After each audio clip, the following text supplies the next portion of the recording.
Assalamualaikum warahmatullahi wabarakatuh. Kembali lagi kita dalam kuliah tindak pidana korupsi. Kali ini dalam pertemuan ke-9 tentang tindak pidana gratifikasi. Sesuai dengan RPS yang telah saya berikan, adapun dalam pertemuan ini kita akan membahas tentang pengertian gratifikasi, klasifikasi dan bentuk gratifikasi, perbedaan gratifikasi, suap menyuap dan pemerasan. Kemudian pasal 12B junto pasal 12C, tentunya sanksi pidana dalam tindak pidana gratifikasi. Adapun dasar hukum yang kita gunakan dalam perkuliahan kali ini dapat saudara-saudara lihat dalam slide berikut. Adapun tambahannya adalah peraturan KPK dan lain-lain dan sebagainya. Pemberantasan tindak pidana korupsi sebagai bagian dari mata kuliah tindak pidana korupsi, bisa kita lihat tindak pidana korupsi itu bisa terjadi dalam berbagai jenis atau bentuk modus operandi tindak pidana korupsi, yang salah satunya itu adalah gratifikasi sebagai bagian dari jenis tindak pidana korupsi itu sendiri. Sebagai budaya ketimuran di Indonesia, kita sudah mengenal pemberian hadiah itu sebagai bagian dari budaya, tradisi kebudayaan, keagamaan, termasuk dalam hal persahabatan dan sebagainya. Pemberian hadiah itu adalah hal yang wajar, tapi seringkali terkait pemberian hadiah ini juga dikaitkan dengan jabatan atau kepentingan seorang pegawai negeri atau penyelenggara negara, yang kemudian terkait benturan kepentingan dan pemberian hadiah itu kemudian disebut dengan gratifikasi dalam Undang-Undang 3199. Kebiasaan atau adat ketimuran pemberian hadiah itu dalam pemberian gratifikasi di Indonesia bisa kita lihat dalam bentuk fenomena gunung es, yang awalnya itu adalah pikiran sadar, kemudian sub pikiran bawah sadar, kemudian menjadi pikiran bawah sadar, yang kemudian menjadi kebiasaan dan menjadi hal yang biasa ya dikerjakan oleh seseorang, baik pegawai negeri ataupun penyelenggara negara, yang kemudian hal itu disebut sebagai gratifikasi dan mempengaruhi tugas dan kewenangannya sebagai pegawai negeri atau penyelenggara negara. Itu merupakan bagian dari tindak pidana korupsi. Lalu apa itu gratifikasi, saudara? Untuk menjawab itu, gratifikasi, saudara bisa baca pasal 12B Undang-Undang 3199, termasuk pasal 12C Undang-Undang 3199 junto Undang-Undang 20.001. Kalau tindak pidana korupsi dikatakan sebagai definisikan sebagai perbuatan curang, kebobrokan, kebusukan dan sebagainya. Gratifikasi didefinisikan sebagai pemberian dalam arti luas, yang tentunya itu terkait dengan fungsi dan kewenangannya sebagai pegawai negeri atau penyelenggara negara. Adapun jenis-jenis gratifikasi itu adalah pemberian uang setara uang, barang, diskon atau rabat, komisi, pinjaman tanpa bunga, pengobatan cuma-cuma dan sebagainya. Termasuk juga perjalanan wisata, fasilitas penginapan, tiket perjalanan dan fasilitas lain. Adapun yang termasuk fasilitas lain ini adalah pemberian jasa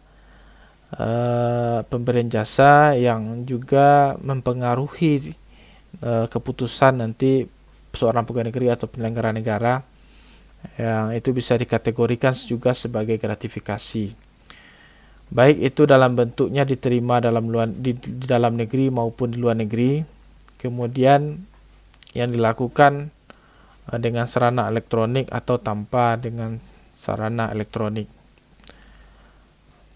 Apa perbedaan antara suap, pemerasan dan gratifikasi?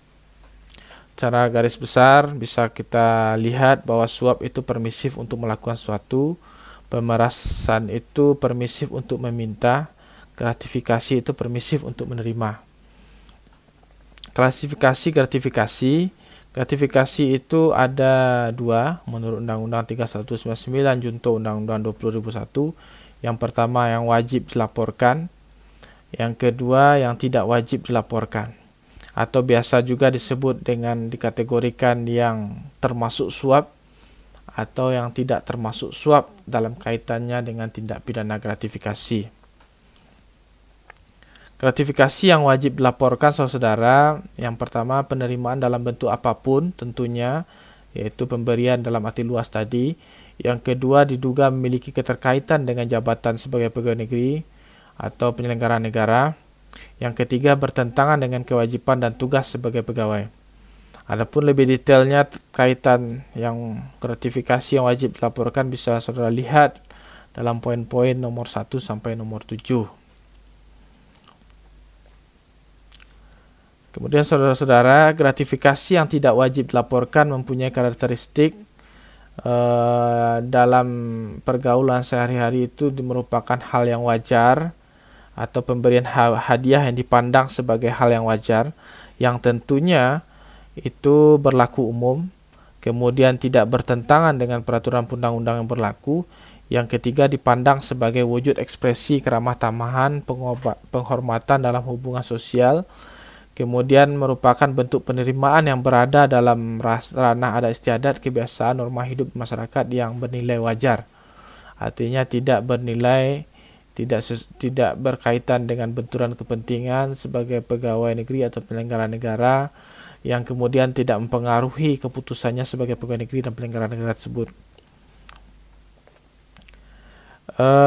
Terhadap orang yang menerima hadiah yang kemudian teridentifikasi sebagai gratifikasi yang bisa diidentifikasikan oleh KPK, ada kemungkinan dia bisa memiliki hadiah atau gratifikasi itu sebagai penerima gratifikasi sesuai dengan peraturan perundang-undangan, sesuai dengan aturan KPK tentang batasan gratifikasi. Untuk memiliki itu, seorang pelapor dapat melihat beberapa hal yang kemudian bisa menjadikan ia dapat memiliki benda atau pemberian gratifikasi itu ada dalam poin A sampai E. Kemudian ancaman pidana gratifikasi sesuai dengan pasal 12B dan pasal 12C ayat 1. Seseorang yang menerima hadiah atau gratifikasi itu dalam waktu sebelum 30 hari mempunyai kewajiban melapor sesuai dengan pasal 12B, kewajiban melapor, dan apabila dalam waktu 30 hari pemberian gratifikasi dia tidak melaporkan, maka dia bisa diancam dengan hukuman pidana yang diatur dalam pasal 12B, yang kemudian kalau tidak melapor kena sanksi. Lantas kalau melapor bagaimana? Sanksi hukuman tidak akan berlaku jika Anda melaporkan gratifikasi. Sebelumnya ada tugas untuk pertemuan kali ini. Tolong saudara-saudara cari salah satu kasus di Indonesia terkait tindak pidana gratifikasi, lalu saudara uraikan berdasarkan pasal 12B dan 12C, kemudian dibuat di dalam bentuk PDF, kemudian diupload di dalam Borneo e-learning sesuai dengan link yang saya berikan. Terima kasih untuk perkuliahan kali ini, saudara. Ada satu coach yang perlu saudara dengar, yaitu kita tidak akan bisa mengubah arah ombak, tapi yakinlah kita akan bisa menjadi nahkoda yang baik yang akan bisa mengarahkan kapal kemanapun akan berlabuh. Assalamualaikum warahmatullahi wabarakatuh.